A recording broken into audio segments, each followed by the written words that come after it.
ሚሊዮን ጉንዳኖችን በአንድ ጊዜም ሽክ ስለሚያደርገው እንስሳ ነው ዛሬ የምናየው። ሰላም ቤተሰቦች፣ ሁሉ መልካም?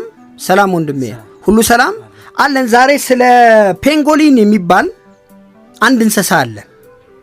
ይህ እንስሳ ኢትዮጵያ ውስጥም አለ፣ በዚህ በደቡብ ምዕራብ ኢትዮጵያ አካባቢ አለ። የሚገርም ነገር አጠቃላይ ሰውነቱ የተሰራበት ካራቲን ከሚባል ይሄ ጥፍርና ፀጉር ከሚሰራበት ነገር ነው ሰውነቱ የተገነባው። የሚገርም ነገር ምላሱ የሚጀምረው ከዚህ ከሆዱ ከደረቱ አካባቢ ነው። እስከ 40 ሳንቲም ድረስ ይዘረጋል ምላሱ። ተፈጥሯዊ ጥርስ የለውም። ምንድነው የሚያደርገው? በጣም ከፍተኛ የማሽተት አቅም አለው። ጉንዳኖችና ምስጦች የሚገኙበትን ቦታ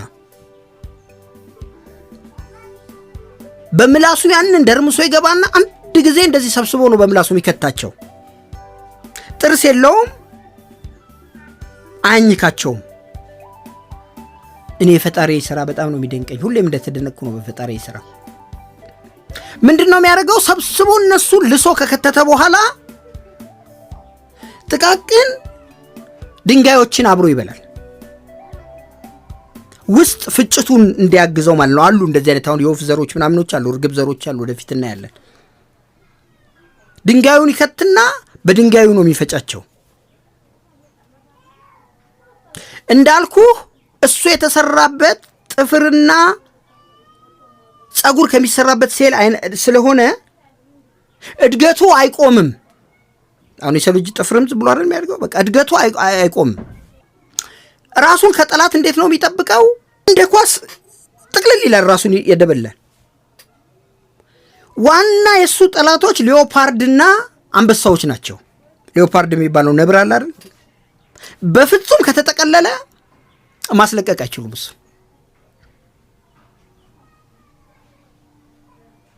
ፀጉር የለውም እንዳልኩ።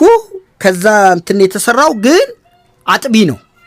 አሁን አጥቢ እንስሳቶች አንዱ ከሚለዩበት ነገሮች አንዱ ፀጉራም ናቸው። ፀጉር አላቸው፣ ቆዳ አላቸው ነው።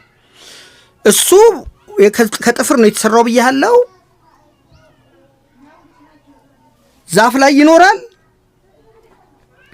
መሬትን ቆፍሮ መሬት ውስጥ የመኖር ልምምድ አለው። ዛፍ ላይ ሲወጣ ጭራው በጣም ረጅም ነው። ሙሉ አካሉ እንዳልኩ ይሄ ካራቲ ከሚባለው ነገር ነው የተሰራው። ዛፉን እንደዚህ እንዳይወድቅ ወጥሮ የሚያዝ አቅም አለው። ብዙ ጊዜ ስትወልድ ልጇን ለረጅም ጊዜ እናትየው ተንከባክባ የምታሳድገው ጭራዋ ላይ አስቀምጣው ነው። ጠላት ሲመጣ እሱን ወደ ውስጥ ከተውና እንዴት ትጠቀለላለች እንደ ኳስ።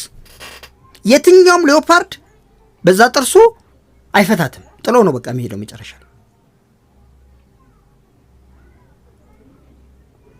የሚገርም እንስሳ ነው። በምላሱ ርዝመት ይታወቃል እንዳልኩ። በቃ አንዴ ነው እንዲሰብሰብ አድርጎ የሚከተው ምስጥና ጉንዳን። እንግዲህ ፈጣሪ ሲፈጥረው አሁን መልክዓ ምድር ሚዛን እንዲጠበቅ ከሚያደርጉ እንስሳዎች አንዱ እሱ ነው።